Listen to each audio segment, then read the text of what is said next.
Welcome. My name is Misha and I have this problem because I'm creative and I sew, and every time that I cut something, I'm unable to give away the scraps or leftovers from fabrics. And I believe most people that does something like that has the same problem. But the time has come. My scrap bag is full, as you can see, and heavy, so we have to do something about it. Recently, I learned to crochet, or started learning to crochet. I did like 2 projects, and I came across videos that inspired me. First one of them was Jenna Phipps, upcycling t-shirts for chunky yarn and then crocheting a bags, like a small purses from them. And the second one was Unique Stitch Designs tutorial how to crochet cute and easy bucket hats for beginners. And I was like, aha, let's do it. Let's mix those 2 ideas. So I cut all my scraps, I will make them into the yarn, and then I will try to crochet that cute bucket hat that I really want. So let's test this theory. I started by sorting all my scraps by thickness and color. Then I ironed them and cut them into stripes. Why these 2? So tiny.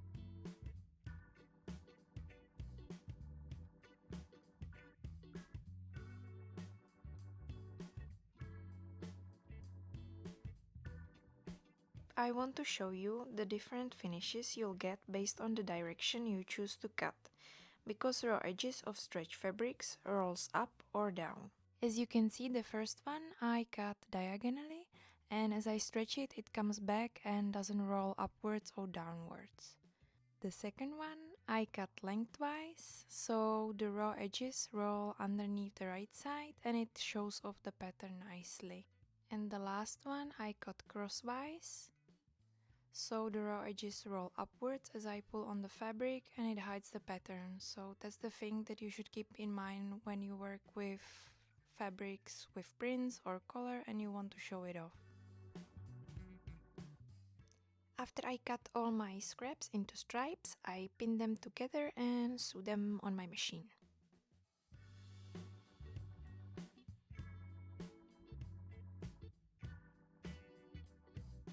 Hello, it's new Saturday and it's time to crochet. My yarn is ready and I will be following the tutorial from Unique Stitch Designs, and you can watch me or go follow that original, and because it's really nicely explained there step by step, you will see that in her video, so please do that. And for now, let's start.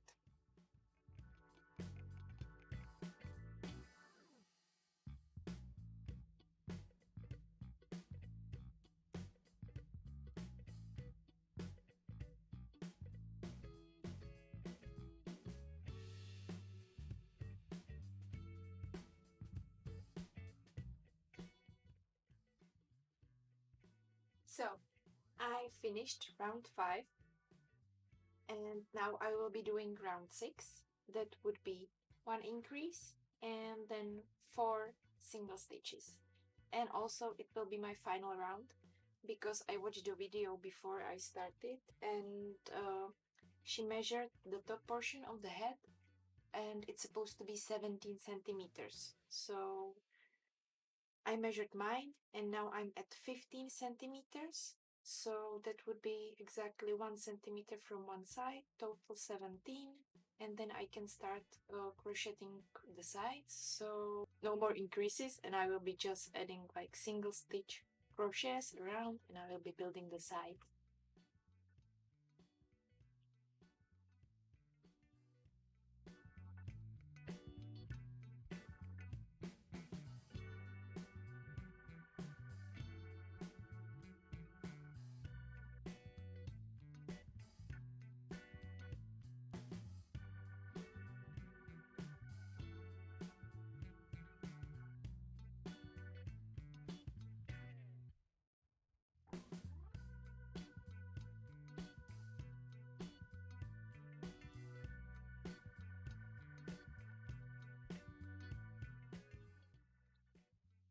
So I had to take out like 3 rows because I did my 6th row with increases and then started to do two with single stitches to build the sides, and it came out too big. So I took that apart, broke some pieces of the yarn because the stitches weren't strong enough. So I will start again with just 5 rows of the base of the top portion of the head. And now I'm going to go around with the single stitches, and we'll see. Hopefully it will fit because there is nothing in between. It's depending on the thickness of the yarn, so it's either too big or too small. We'll see.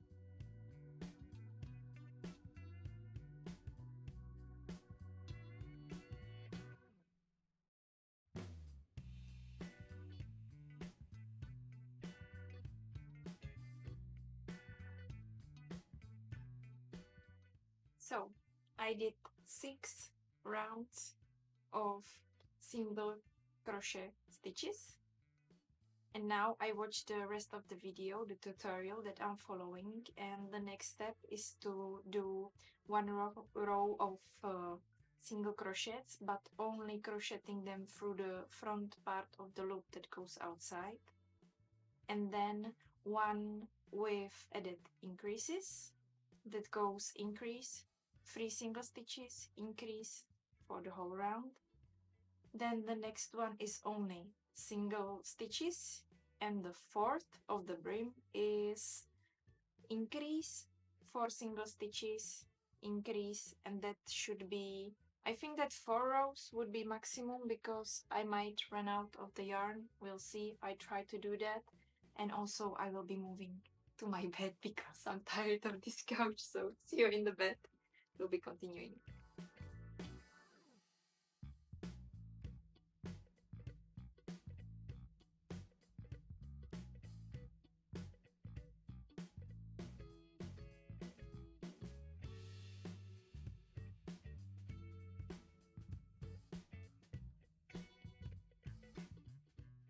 So it finally looks like a bucket hat. We're building the brim, or I'm building the brim because you're just watching. And I have to took it apart because it was too tight on my head. But I think that explaining I will leave to voiceover Misha because it might be too complicated.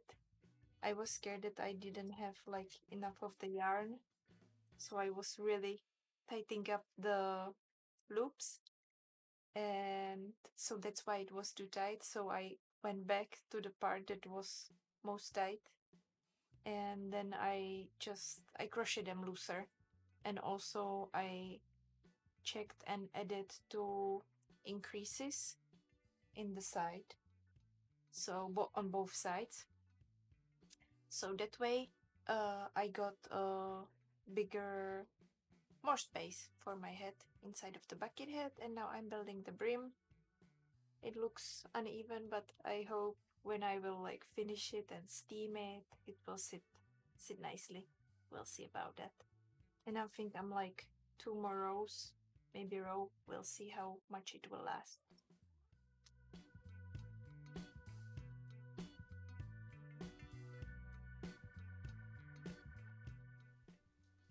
I think I'm doing the last row now because this is all that I have, so I will do single stitches all around and then we'll see, and it will be done, at least the crochet part.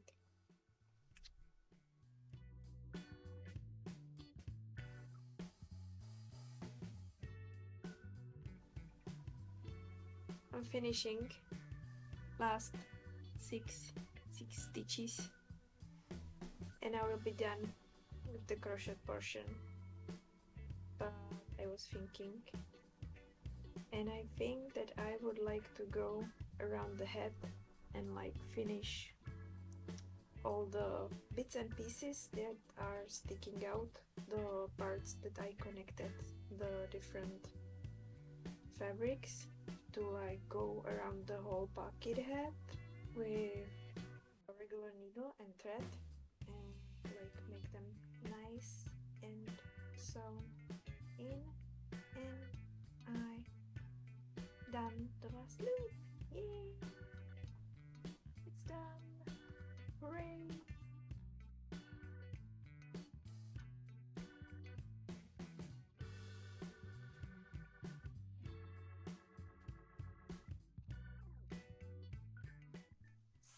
What do we think?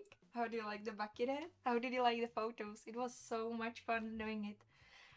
And I really would like to talk about the whole process. So from the beginning of making the stripes, then connecting them, then crocheting, I would say it's really a beginner friendly project because I was able to crochet the whole hat within one day, even though I have to twice take it apart and start like, not like totally, but like 2 rows back and then continue. So it set me back like an hour and a half time wise, but it wasn't that bad.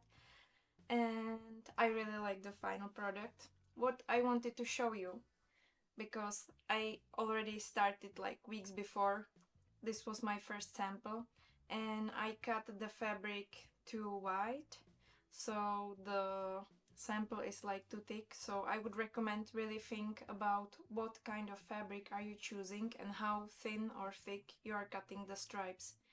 I ended up for my bucket hat with like a centimeter and a half, so that would be like half an inch, and it's perfect. So it's wearable now, and also it will be wearable for summer because it's not too thick and it has like a nice holes, so it will be breathable. And if you watch the video really carefully, you saw me work with another like color palette, and this is what I came up. It's the same, I use the same thickness, same technique, everything. And I wanted to show you this ball of yarn for the next video that I'm planning. It will be home decor because, as you can see, we have on our couch these two pillows, and the fabric it's old and I don't like it. It doesn't match the fabric that we used for covering the couch. The idea for the next video is to use more of the yarn to upcycle like a new cover for those two pillows because I have two of those, and one of them will be crocheted and the other one I think I will come up with something special because I still have some leftovers of this fabric that's on the couch, and it will be like a patchwork, we'll see. So stay tuned. If you like this video, please subscribe, like it, maybe leave me a comment if you're thinking about making this bucket hat. I would really love to see how your version came up because one of them, each one of them is unique and special. And so you can tag me on Instagram. And thank you for watching. It means a lot to me. And have a nice day. Have a nice crafting and crocheting. Bye.